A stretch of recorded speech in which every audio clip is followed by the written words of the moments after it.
tout le monde, j'espère que vous allez bien. Tout d'abord, je vous souhaite une très très bonne année 2017. J'espère que tous vos vœux les plus chers se réaliseront, que vous ferez plein de belles découvertes littéraires et que tout ira bien dans vos vies. Mieux vaut tard que jamais, je vous retrouve aujourd'hui pour vous présenter mon bilan lecture 2016. Alors c'est vrai que je suis un peu à la bourre. Mais voilà, j'attendais de rentrer en Italie pour faire mes vidéos parce que mes vacances ont été un peu mouvementées. Donc voilà, je vais vous parler donc aujourd'hui des livres que j'ai préférés en 2016. Alors, je m'étais donné un objectif de lire 110 livres en 2016. J'ai un peu raté parce que j'ai eu une grosse panne de lecture, à peu près comme tous les ans, sur laquelle j'avais pas forcément compté au départ.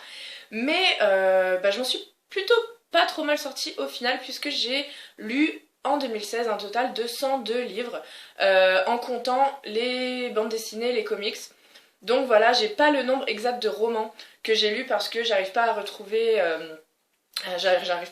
mon challenge sur Goodreads, donc voilà, je sais pas combien de romans tout seul j'ai lu en 2016, mais en tout cas, voilà, 102 livres sur 110, j'ai trouvé ça plutôt pas mal. Et en tout, j'ai eu 8 coups de cœur, 6 coups de cœur romans et 2 coups de cœur pour 2 séries en fait, 2 comics. Donc je vous parle de ça tout de suite. Alors je vais faire ça de façon chronologique. Le premier coup de cœur que j'ai eu en 2016, c'est Gouverneur de la Rosée de Jacques Roumain. Pour tous mes coups de cœur, en fait, je vous mets la vidéo qui contient mon avis dans la barre d'infos. Donc voilà, Gouverneur de la Rosée, c'est un classique de la littérature haïtienne dont j'avais parlé dans le cadre du Sun and Books cet été, mais je l'ai lu en février. J'ai vraiment beaucoup aimé ce roman. Déjà, ça m'a fait découvrir un petit bout de la littérature haïtienne. J'ai trouvé ça très bien écrit, très beau, ça m'a complètement emportée. L'histoire est magnifique, c'est une tragédie amoureuse qui fait un peu penser à Roméo et Juliette par moment. Voilà, j'ai beaucoup pleuré, j'ai trouvé l'écriture très poétique et je le recommande à tout le monde. Ensuite, j'ai également eu un énorme coup de cœur pour La couleur pourpre d'Alice Walker, qui est un livre très connu, qui a été adapté au cinéma par Steven Spielberg, qui est aussi adapté en comédie musicale à Broadway. C'est une merveilleuse histoire avec plein de femmes incroyables. Voilà, ça m'a aussi arraché quelques larmes, c'est vraiment très beau. Et je pense que c'est même le livre que j'ai préféré cette année. Autre coup de cœur, c'est un livre dont je vous avais parlé un peu plus tôt cette année, c'est Only Ever Yours de Louise O'Neill, qui a été un des livres, je pense, qui m'a le plus bouleversée, traumatisée, tout ce que vous voulez. J'avais été complètement vide émotionnellement à la fin de ma lecture. C'est un livre vraiment très dur à lire, non seulement de par son sujet, mais aussi de par la façon dont c'est écrit, etc. C'est vraiment très difficile à lire, mais pour moi c'est un livre vraiment nécessaire. Le seul truc qui est un peu dommage, c'est qu'il n'est pas encore traduit en français, donc il est seulement accessible pour les gens qui lisent en anglais, mais si vous avez l'occasion, si vous pouvez le lire, franchement lisez-le vraiment, voilà, c'est incroyable. Ensuite, j'ai eu un énorme coup de cœur pour un gros monument de la littérature française qui est Les Misérables de Victor Hugo, que j'ai lu cet automne, enfin septembre, octobre, novembre, pendant mon voyage. C'est un livre que je voulais découvrir depuis très longtemps et j'ai vraiment pas été déçue, j'ai vraiment adoré, même si, c'est sûr que c'est une énorme brique, mais je me suis pas ennuyée, j'ai vraiment beaucoup aimé. J'ai vécu toute l'histoire avec les personnages. Voilà, pour moi c'est vraiment un livre auquel il faut s'accrocher. Alors il fait peur c'est sûr, mais ça vaut vraiment la peine. Et encore une fois, il démontre bien le génie de Victor Hugo. Vraiment, j'ai adoré. J'ai eu aussi un gros coup de cœur pour Des souris et des hommes de John Steinbeck, qui est lui aussi un classique, mais de la littérature américaine cette fois. C'est un tout petit livre, très poignant, avec des personnages très attachants, qui m'a aussi arraché des larmes. Je vous présente que des livres qui m'ont fait pleurer, mais voilà, c'est vrai que c'est pas très commun que je pleure pendant ma lecture. Mais voilà, tous ces livres-là ont vraiment fait travailler mes glandes lacrymales, donc c'est plutôt une bonne indication. Et mon dernier coup de cœur, j'ai lu très très tard dans cette année, c'était un des derniers livres que j'ai lu en 2016, c'est Mom and Me and Mom de Maya Angelou, qui était donc le dernier livre de l'année pour le club de lecture d'Emma Watson. Je vous en ai parlé très récemment, j'ai vraiment beaucoup aimé ce livre qui présente une histoire vraie en fait, et qui est un très très beau livre sur les relations entre mère et fille. Et voilà, c'est vraiment, ça confirme encore une fois que Maya Angelou est une de mes autrices préférées. Donc voilà, allez le lire. Et enfin, j'ai eu deux coups de cœur pour deux séries de comics différentes. La première, c'est Saga de Brian K. Vaughan, que j'ai dévoré. Et alors, il me manque toujours le dernier tome. J'ai pas encore lu le tome 6, mais ça fait un peu longtemps que je l'ai lu. Donc, il va falloir que je me retape tous les autres parce que je me souviens plus trop ce qui se passe. Mais voilà, j'avais adoré cette série, les dessins sont incroyables, les couleurs sont magnifiques et l'histoire est vraiment très prenante, il se passe des trucs à chaque fois. Il y a des gros cliffhangers à chaque fin de tome, donc voilà, on peut pas faire autrement que tout lire d'un coup. Et voilà, c'est pour moi un énorme coup de cœur et voilà, ça vaut la peine d'être découvert.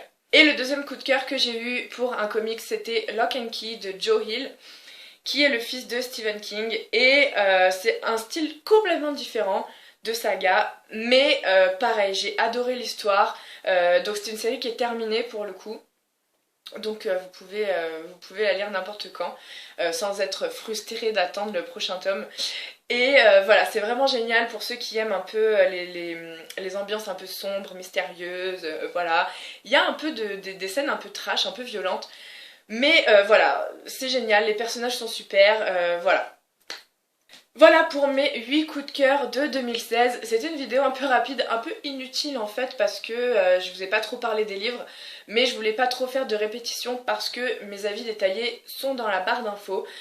Voilà, pour 2017, j'ai quelques résolutions livresques. La première, c'est déjà je me suis fixé un objectif un peu plus bas de lecture. J'ai mis que 90 livres dans mon Reading Challenge sur Goodreads. Parce que je sais pas si je vais pouvoir lire autant de comics cette année vu que j'ai pas forcément accès à des comics parce que je les empruntais souvent à la bibliothèque, etc. Donc voilà, je ne sais pas. En tout cas, j'aimerais bien lire au moins 90 livres cette année. Et ma grosse résolution de l'année prochaine, c'est de lire plus de livres écrits par des femmes. Parce que je me suis rendu compte d'un truc, j'avais l'impression qu'en 2016 j'en avais lu beaucoup.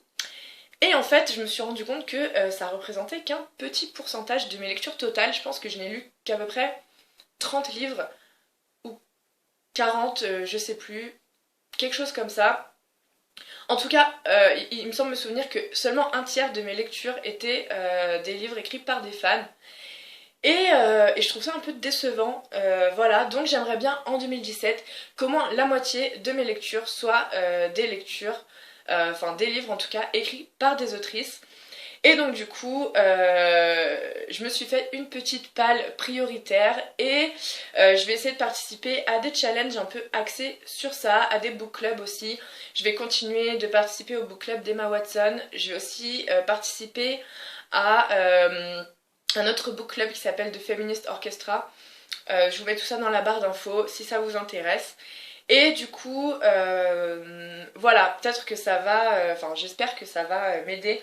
J'ai aussi quelques résolutions pour la chaîne, je vais vraiment me reprendre en main et j'ai pas mal d'idées de vidéos que j'aimerais tourner. Donc je suis en train de faire un petit planning, je vais pas faire trop de teasing, mais parce que bon voilà, je suis jamais sûre de réussir à tenir mes résolutions comme d'hab. Mais en tout cas, donc par rapport aux deux book clubs que je vous ai mentionnés, je pense que je ferai des vidéos trimestrielles pour pas que ce soit trop dispersé et pour que ce soit plus clair.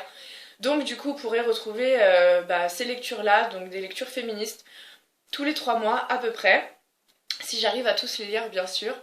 Voilà, je vais faire aussi, j'ai quelques top 5 dans la tête. Je vous prépare aussi une vidéo focus sur une artiste que j'aime beaucoup. Je vais aussi sûrement faire bientôt un mois Scott Fitzgerald parce qu'il me reste encore pas mal de ses livres que je n'ai pas lus. Et je vous organiserai aussi un petit concours en rapport avec cet auteur que j'aime beaucoup.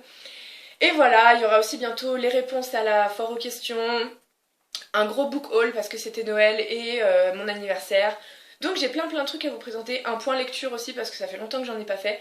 Bref, voilà, je vais vraiment mieux organiser la chaîne cette année et être un peu plus régulière. Voilà en gros pour mes résolutions livresques de 2017. Alors voilà, n'hésitez pas à me partager vos coups de cœur en commentaire si vous avez des résolutions par rapport à la lecture, par rapport à votre chaîne si vous en avez une, tout ça, ça m'intéresse et ça me fera plaisir d'en discuter avec vous. En attendant, je vous retrouve très vite pour la deuxième partie de mon bilan qui concernera mes films et mes séries préférées de l'année dernière. Et voilà, donc je vous retrouve très vite et je vous fais des gros bisous, bye!